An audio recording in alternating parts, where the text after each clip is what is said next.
Leah Watson, 26 years old, was a real estate agent living in New York City. Sweet, empathetic, and deeply responsible, she was the kind of woman who planned things to the letter, who organized her life like a bookshelf, every dream in its place.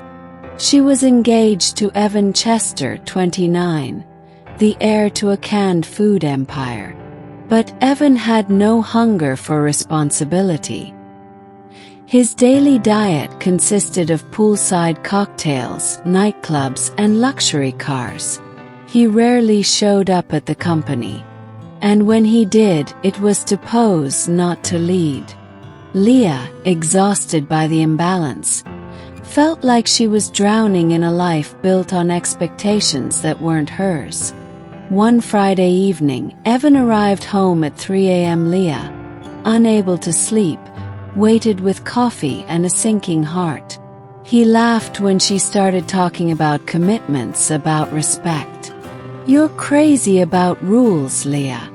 You suck the life out of everything." That sentence hit her like a slap. Something broke inside. Without a word, she grabbed her keys and left. Her heart raced, her thoughts ran faster than the tires on the wet road. Then came the curve, the headlights, the sound of metal against metal. Darkness. Dr. Drew Granfort, 34, was the surgeon on call that night. Composed, intuitive, with eyes that had seen too much. He led the emergency team. Leah arrived unconscious, her body trembling between life and death. Evan was notified but didn't show up until the next day. When he arrived, Leah was sedated. He stayed for 5 minutes, posted a photo on his Instagram story with the words, "Prayers up, #stay strong Leah," and left. Drew watched and silently judged. 3 days later, Leah opened her eyes. Drew was there. "Can you hear me? Do you know your name?" She blinked slowly.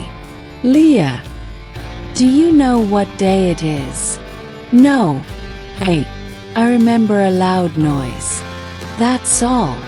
Drew gently explained the accident. Her memory loss wasn't complete, but fragmented. Selective, emotional amnesia. And so began a new chapter, one in which she had no memory of her fiancé. Drew tried to keep his distance. But Leah, curious, sweet, and without the weight of the past, was irresistible. He brought her flowers once, claimed they were from the nurses. She smiled in a way that made his chest ache. After a week, she asked, "Do I have anyone? Family? You had a fiancé. But he hasn't been around much." She looked out the window. "Then maybe he was part of the noise I forgot." Evan returned, bringing her luxury creams and a bouquet of orchids. Leah looked at him as if he were a stranger. "Who are you?" Evan laughed awkwardly. "Very funny, babe. I'm not your babe." He turned pale. He turned away. Drew and Leah talked more each day. About books, about cities, about fears and dreams. She would ask him about his past, and he'd share in careful doses. He never crossed a line. But she felt something. He did too. For months passed. Leah, now stronger, was discharged. No one came to pick her up. She returned to her apartment. Small, cozy, flooded with light. Familiar yet foreign. It was a new world. She didn't miss Evan. She didn't even feel curious. But she missed Drew. He knocked on her door on a rainy evening. No white coat. No hospital smell. Just Drew. Human, vulnerable. "I shouldn't be here. I missed you." She hugged him. And he knew. She remembered more than she admitted. Drew and Leah started seeing each other, not as doctor and patient, but as two souls rebuilding. He cooked for her. She painted for him. They filled each other's gaps. Yet a silence lingered. It passed. One night, after wine and laughter, Drew touched her face. "I've wanted to do this since the first time you smiled at me." He kissed her. He kissed back. And in that moment, nothing else mattered. Leah began having dreams. House with a pool. Laughter. Screaming. She woke up shaken. She didn't tell Drew. She was afraid. Evan posted a picture with a model. Caption: "Back to life. Hashtag no drama. Hashtag single life." Leah saw it. Felt nothing. Except relief. A lawyer called. Documents with her address were finally processed. Evan was trying to reach her, but she refused contact. "Let him live in the world I left behind." Drew showed up with an umbrella and a bag of groceries. "I brought soup and silence. Which do you want first?" She laughed. And suddenly, the silence wasn't so scary. Leah walked through the streets like she'd always belonged. It was autumn again. Leaves fell like memories. Drew dropped his keys on the table. But silence still asked questions. "Do you remember anything else?" he asked. "A house with a pool. Laughter that wasn't mine. And Evan. A name that means nothing."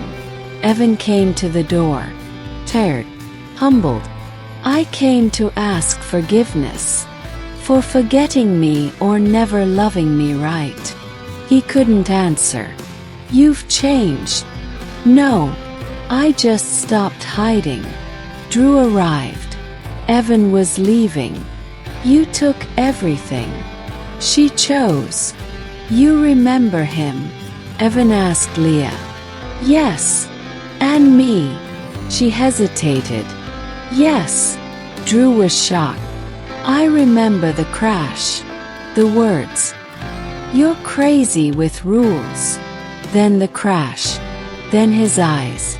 Drew's eyes. "And that's the only thing I wanted to keep." Drew left that night. Didn't say where. Came back hours later. "I spoke to a priest. He said love doesn't need perfection. Only wholeness. I chose to forget the pain. You were the only peace I had. And you taught me how to stay." Leah found the old engagement ring. She threw it into a dumpster. Evan saw and understood. Some losses are freedom. Drew prepared a birthday dinner. Candles. Cheap wine. A handwritten note. "I don't promise perfection, but I promise presence. Even when the past screams, my love will whisper louder." She kissed him. "You're the only thing that remained." Epilogue. The memory of love. Leah wrote letters she never sent. One read. "I didn't lose my memory. Chose to begin again. I remember me." Drew became head of surgery. On his wall, a photo of their civil wedding. In the corner, a phrase. "The only thing that remained."